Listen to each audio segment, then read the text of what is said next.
Now I had said that it is absolutely imperative that both of your cables are identical in terms of their pinout. And I would recommend after you make these cables, because you can't buy anything like this, obviously. So after you make your cables, test them. Just get a multimeter and test them. So you have this one here, this outlet there, and I'll put this one in the same orientation, and put this here. And those are connected together. My multimeter says that's a short, and it's not connected to either one of these. Try it the same over here, to this one. Both of those are straight through. And I can do the same with this one, just to make sure that they are connected up the same way.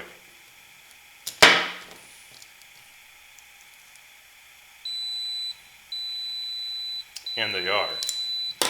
So now I know that both of these cables are connected the same way, and I won't fry my $1,000 inverter over there when I hook it up. Another thing to note on here is the actual cables.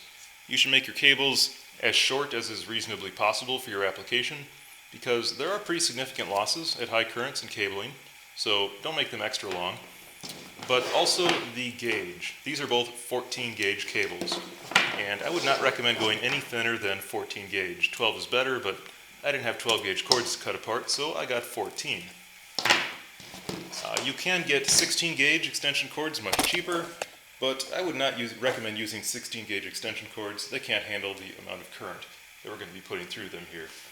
14 gauge realistically will handle 20 amps. One more thing to mention about the cables themselves is that I do not have the ground connected. I would like to connect it, but I cannot connect it. I plan on using this outlet rather than the hardwire option. This outlet has a ground fault interrupter on it. And that means that if any current goes through ground, it will trip and it will shut off. Now, neutral and ground are connected directly together inside your breaker panel.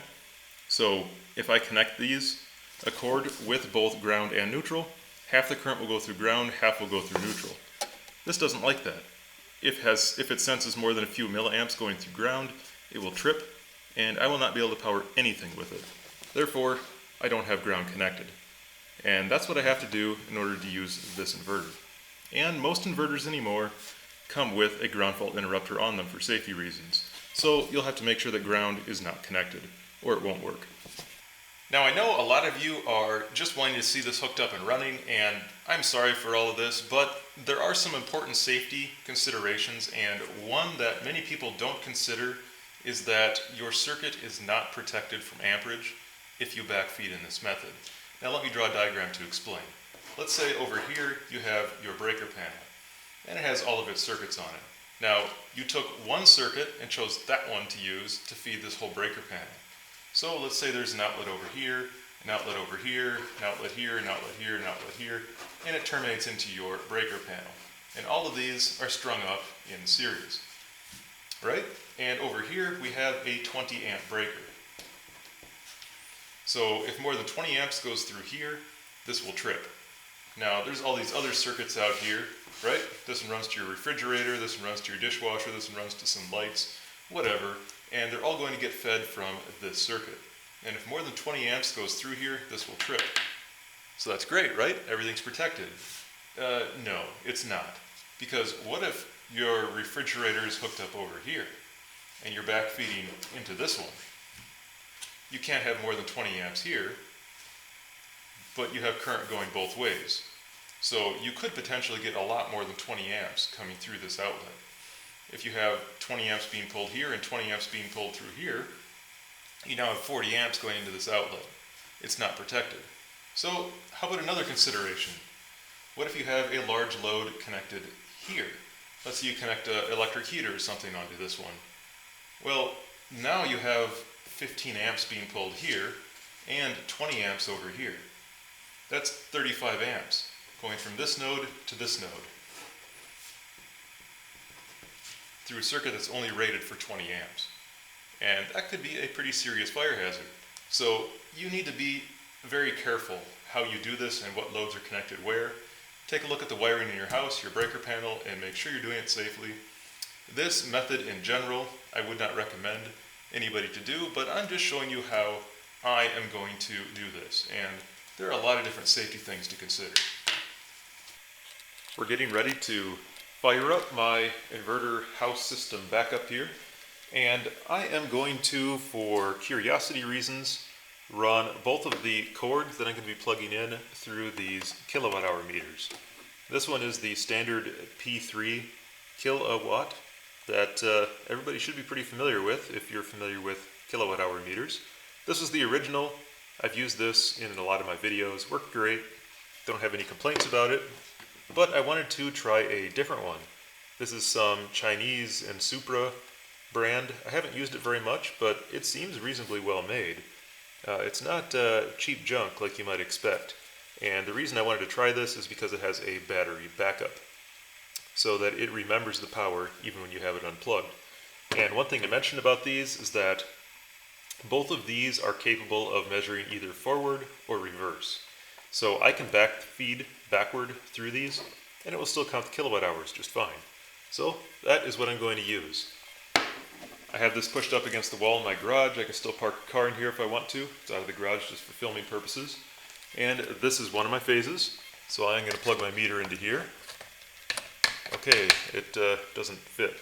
So I'll unplug my sprinkler system and plug my meter into here. So that one is running now on wall power.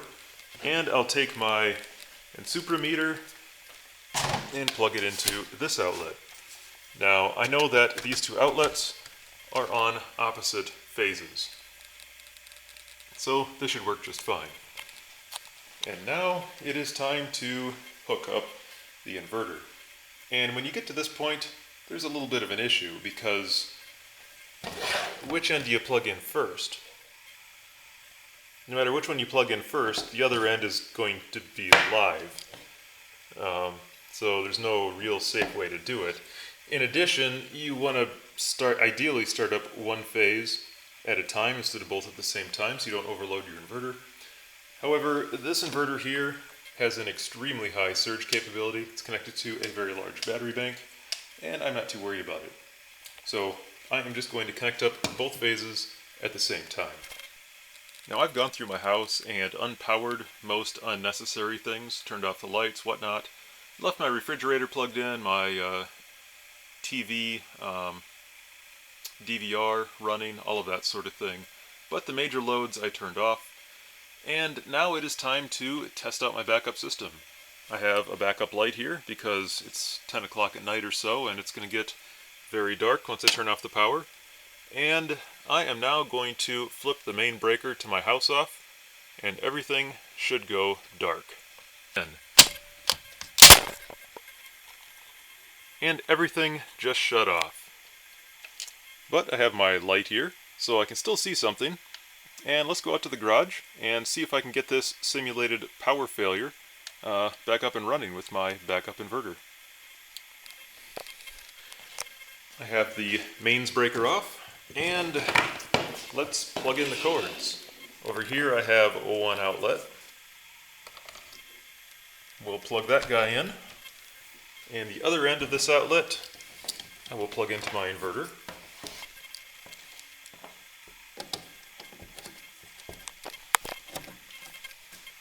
And now I have my other one. I'll do the same with this one. So now I have both plugs plugged into my inverter.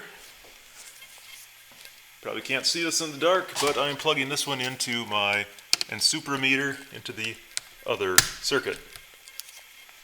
And now for the moment of truth. Let's see what happens when I try to turn this inverter on.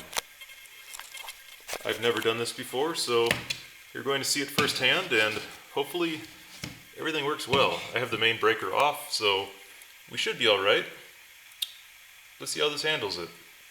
Go, go, gadget, backup power.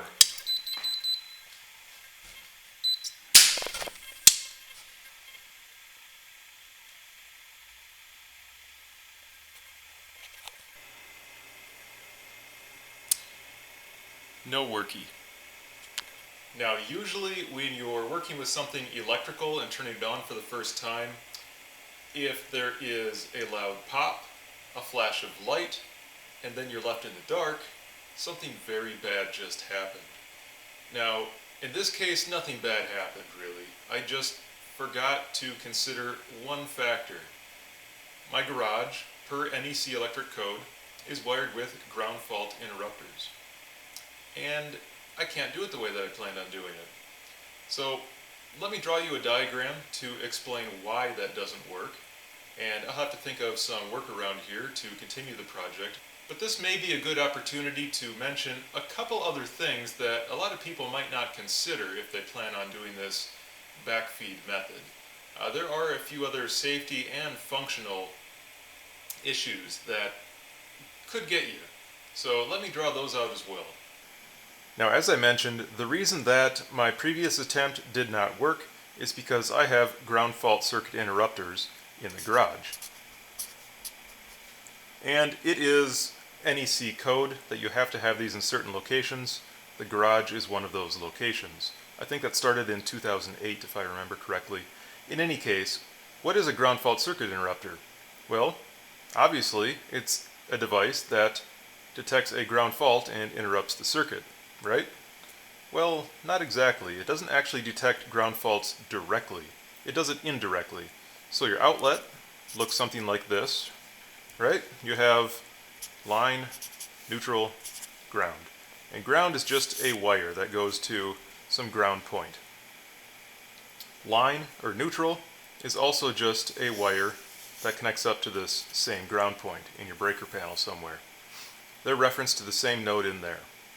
And line runs alongside neutral and ends up on some bus bar here, which is, we'll just say 120 volts.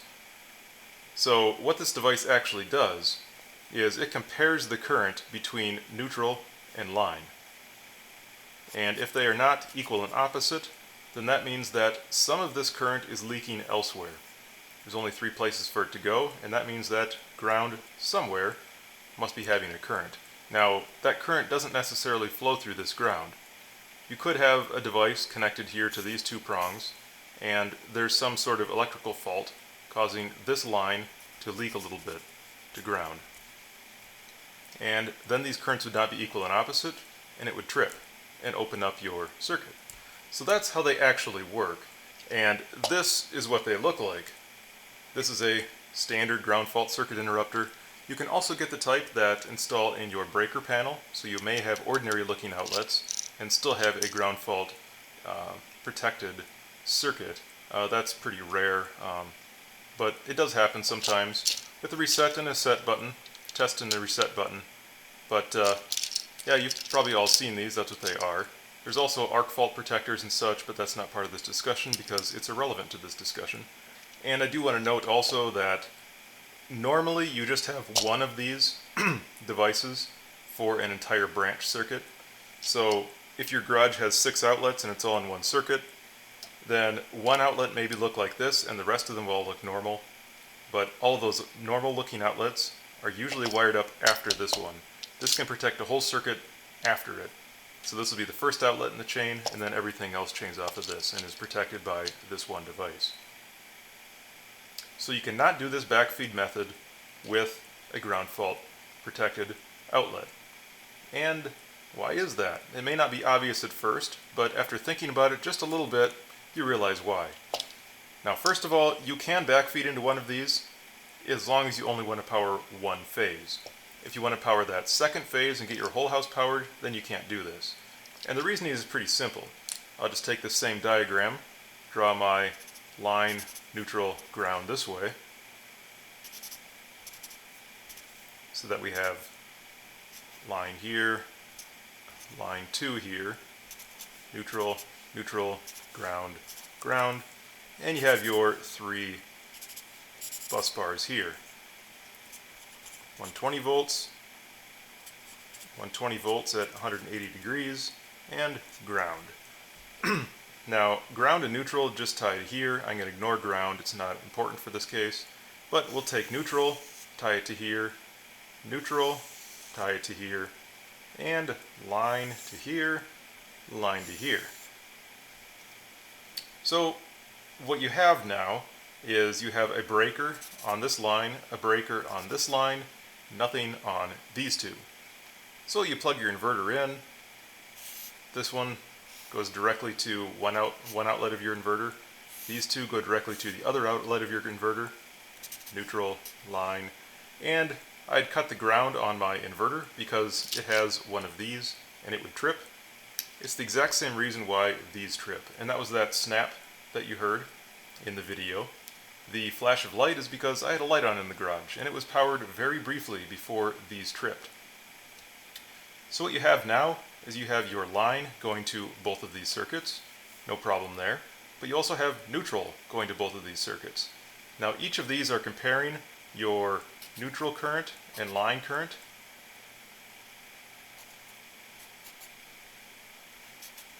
And if they're not equal, they trip, and they won't be equal. Because if you have this line being powered, this line current can go through here, through your appliance, whatever it is, back up through ground, and it now has two paths it can take. It can go this way, or it can go this way. And you will never have an equal current going back through. It'll always be different. If you have 2 amps going through this line, then coming back up your neutral circuit, you might have 1 amp through this one and 1 amp through this one. And this one has 0 amps. 0 is not equal to 1, so this one trips. 2 is not equal to 1, so this one trips. And you're left in the dark. And there's one more thing I want to mention, just as a safety issue. So you have your 2 outlets here. I reversed one of them just for ease of drawing. And just like before, this line goes over here, this line goes over here, and your 2 neutrals go down here. Now, these are both fused or with a breaker at, we'll say, 20 amps, but these have no disconnect on them and no current sense. There's still wires that are only rated for 20 amps, just like these, but you now have 2 circuits. So what happens if you're pulling, let's say, 20 amps out of this one and 10 amps out of this one? And your appliances then go in between here. So you're backfeeding into your breaker panel, which is this box right here, and it gets redistributed. Here's some other circuits, one on this phase and one on this phase. So there's an appliance here and an appliance here. They both share the same neutral path back to your inverter, because these are tied together at your inverter again. So you can only get 20 amps going to this phase, you can only get 20 amps going to this phase, no problem, because these are rated at 20 amps. But this neutral wire, these don't have to share evenly. One of them may carry most of the current and the other one a small amount, depending on the impedance and such in your house, the run length, all of those sorts of things. And you can get an imbalance here. You have 30 amps, you could get 25 amps going through this wire and 5 amps going through this one. The reason that I didn't mention this before is because it's so unlikely it's probably not going to happen, but it is worth noting. And excuse the boringness here, but I do want to mention one more thing.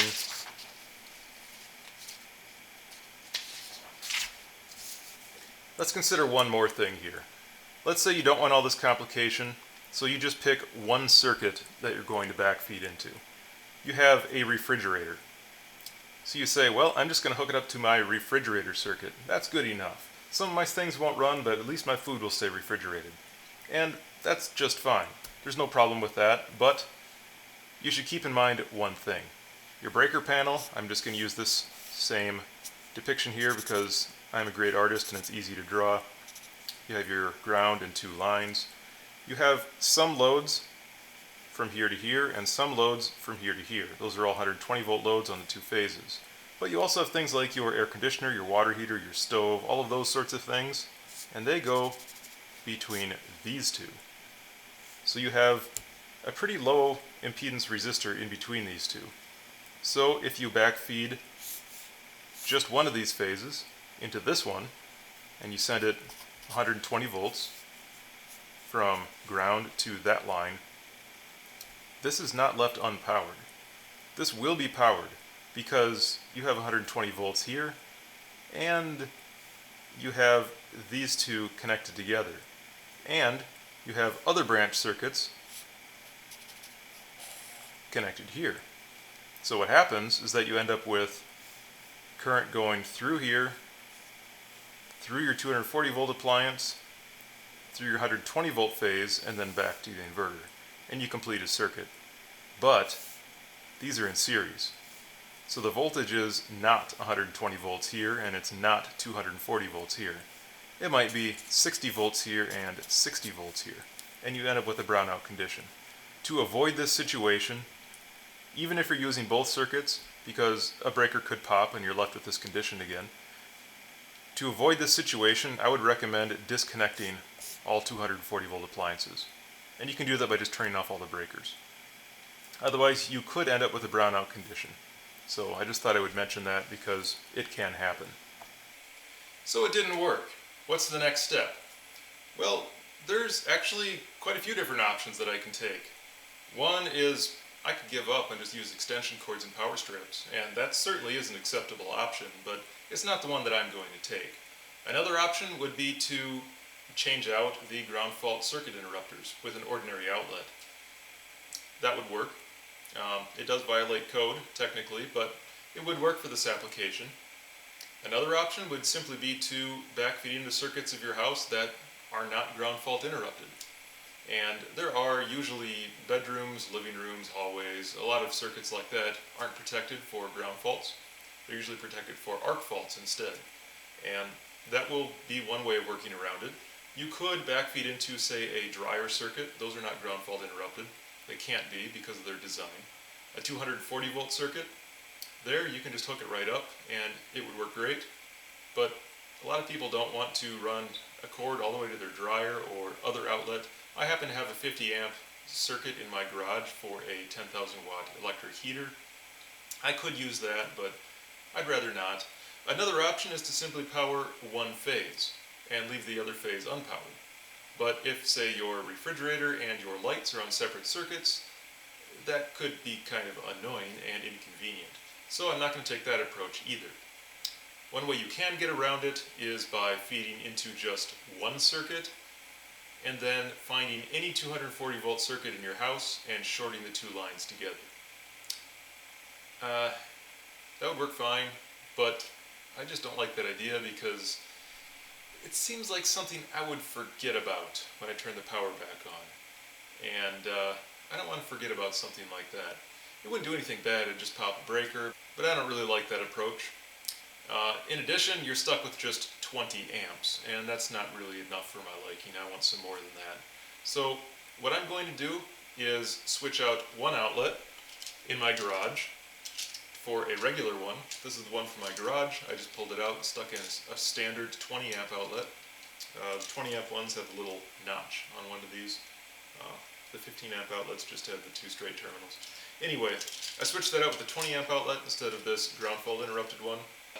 I ended up having to do that because I don't have any 20 amp outlets in my house that are not ground fault interrupted.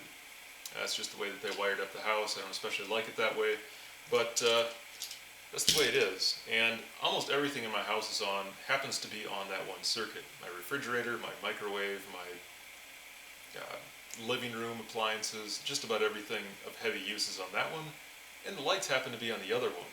So for the light circuit, I'm just going to pick an outlet inside my house. There's one right inside the door to the garage, so I can just run a short extension cord and plug it in there. And that will get both of my phases powered. So I guess it's time to try again. Let's go back to the garage and see if the adjustments I made are going to work or not.